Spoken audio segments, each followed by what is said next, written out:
The European Central Bank has unleashed a second round of low-interest loans to the region's banks. The massive credit infusion is part of ECB President Mario Draghi's attempt to ease the eurozone debt crisis. Draghi has urged banks to lend out the funds to households and businesses, helping strengthen economic growth.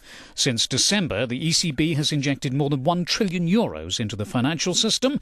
800 banks grabbed the latest cheap three-year funds at a 1% interest rate. The idea is that borrowing costs will ease for governments hit by the eurozone crisis, which has happened. But the head of Britain's central bank says the cash is not being used as Draghi intended. The idea that the long-term repo operations have eased the supply of finance to small businesses in the euro area is a myth.